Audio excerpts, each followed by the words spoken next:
ನಮಸ್ಕಾರ ಬಂಧುಗಳೇ, ನಮ್ಮ ಕ್ರಿಶ್ ಉಡುಪಿ ಯೂಟ್ಯೂಬ್ ಚಾನಲ್ಗೆ ತಮಗೆಲ್ಲರಿಗೂ ಸ್ವಾಗತ ಸುಸ್ವಾಗತ. ಯಾರೆಲ್ಲ ಹೊಸದಾಗಿ ನಮ್ಮ ಚಾನಲ್ ನೋಡುತ್ತಿರುವಿರಿ ದಯವಿಟ್ಟು ಸಬ್ಸ್ಕ್ರೈಬ್ ಮಾಡಿ, ಅದೇ ರೀತಿ ಈ ವಿಡಿಯೋಗೆ ಲೈಕ್ ಕೊಡಿ, ನಿಮ್ಮ ಸ್ನೇಹಿತರೆಲ್ಲರಿಗೂ ಶೇರ್ ಮಾಡಿ. ಉಡುಪಿಯ ಪುಣ್ಯಕ್ಷೇತ್ರದ ಪರಿಚಯ ಮಾಡುವ ನಮ್ಮ ಸಣ್ಣ ಪ್ರಯತ್ನಕ್ಕೆ ನಿಮ್ಮ ಸಹಕಾರ ಬಹು ಅಗತ್ಯ.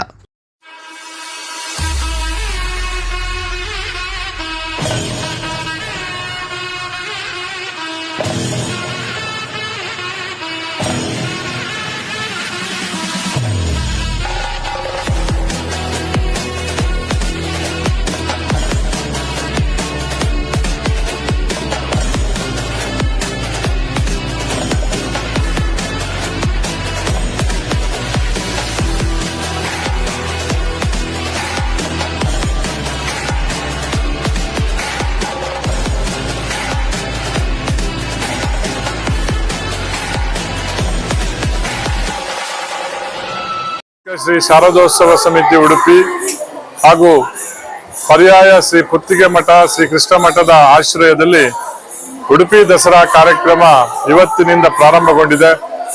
ನಿರಂತರ 12 ದಿವಸಗಳ ಕಾಲ ಶರನ್ನವರಾತ್ರಿಯ ಪರ್ವ ಕಾಲದಂದು ಉಡುಪಿ ದಸರಾ ಅನ್ನುವಂಥ ಹೆಸರಿನಲ್ಲಿ ವಿಜೃಂಭಣೆಯ ಧಾರ್ಮಿಕ ಸಾಂಸ್ಕೃತಿಕ ಕಾರ್ಯಕ್ರಮಗಳು ಜರುಗಲಿಕ್ಕಿವೆ. ಇವತ್ತು ನವದುರ್ಗೆಯರನ್ನ ಮತ್ತು ಶಾರದಾ ಮಾತೆಯನ್ನ ಪ್ರತಿಷ್ಠಾಪಿಸಲಾಗಿದೆ. ಉಡುಪಿಯ ಇತಿಹಾಸದಲ್ಲಿ ಪ್ರಥಮ ಬಾರಿಗೆ ಶ್ರೀ ಶಾರದೆ ಮತ್ತು ನವದುರ್ಗೆಯರ ಪ್ರತಿಷ್ಠೆ ಮತ್ತು ಈ ದಸರಾ ಕಾರ್ಯಕ್ರಮ ಆರಂಭ ಆಗಿದೆ. ಪ್ರತಿನಿತ್ಯ ವಿದ್ಯಾರ್ಥಿಗಳಿಗೆ ವಿವಿಧ ಸ್ಪರ್ಧೆಗಳು, ಸಂಜೆ ಧಾರ್ಮಿಕ ಸಭೆ, ಸಾಂಸ್ಕೃತಿಕ ಕಾರ್ಯಕ್ರಮಗಳ ಮೂಲಕ 12 ದಿವಸಗಳ ಕಾಲ ನಿರಂತರ ಕಾರ್ಯಕ್ರಮ ನಡೆಯಲಿಕ್ಕಿದೆ. ಇವತ್ತು ಸಂಜೆ ಛತ್ರಪತಿ ಶಿವಾಜಿ ಅನ್ನುವಂಥ ನಾಟಕ ನಡೆಯಲಿಕ್ಕಿದೆ. ನಾಳೆ ಕಲಾವತಿ ದಯಾನಂದ್ ಅವರ ಸಂಗೀತ ಸಂಜೆ, ನಾಡಿದ್ದು ಬೈಲೂರು ತಂಡದವರಿಂದ ಅಷ್ಟಮಿ ನಾಟಕ ನಡೆಯಲಿಕ್ಕಿದೆ. ಅದು ತದನಂತರ ಕಲಾಮಯಂ ಅವರದ್ದು ಜನಪದ ಕಲರವ, ಅದೇ ರೀತಿ ಪಟ್ನ ಸತೀಶ್ ಶೆಟ್ಟಿ ಅವರ ನೇತೃತ್ವದಲ್ಲಿ ದೇವಿ ಮಹಾತ್ಮೆ ಯಕ್ಷಗಾನ 27ನೇ ತಾರೀಕು, 28ನೇ ತಾರೀಕಿಗೆ ಭಜನಾ ಕಮ್ಮಟ ಮತ್ತು ಕುಣಿತ ಭಜನ ದ್ವಂದ್ವ ಭಜನ ಕಾರ್ಯಕ್ರಮ ನಡೆಯಲಿಕ್ಕಿದೆ. 29ಕ್ಕೆ ಜಗದೀಶ್ ಪುತ್ತೂರ್ ಅವರಿಂದ ಸಂಗೀತ ಸಂಜೆ ಕಾರ್ಯಕ್ರಮ, 30ಕ್ಕೆ ಅಂಗೀಕಂ ಅವರಿಂದ ನೃತ್ಯ ಸಿಂಚನ ಕಾರ್ಯಕ್ರಮ, 31ಕ್ಕೆ ದಾಂಡಿಯ ಕಾರ್ಯಕ್ರಮ ಜರುಗಲಿಕ್ಕಿದೆ. 1ನೇ ತಾರೀಕಿಗೆ ದಾಂಡಿಯ ಕಾರ್ಯಕ್ರಮ ಜರುಗಲಿಕ್ಕಿದೆ. ಅದೇ ರೀತಿ 1ನೇ ತಾರೀಕಿನ ಬೆಳಿಗ್ಗೆ ಚಂಡಿಕಾ ಹೋಮ ಕಾರ್ಯಕ್ರಮ ನಡೆಯಲಿಕ್ಕಿದೆ.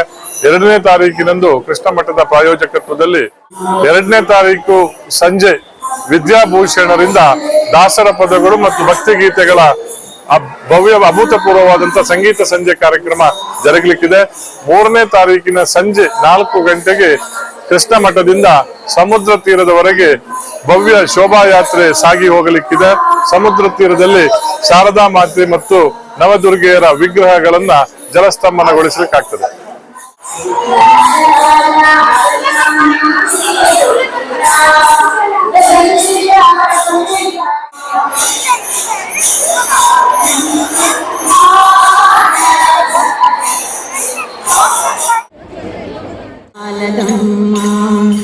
ಎಂತ ಅಂದ ಎಂತ ಚಂದ ಶಾರದಮ್ಮ, ನಿನ್ನ ನೋಡಲೆರಡು ಕಣ್ಣು ನನಗೆ ಸಾಲದಮ್ಮ.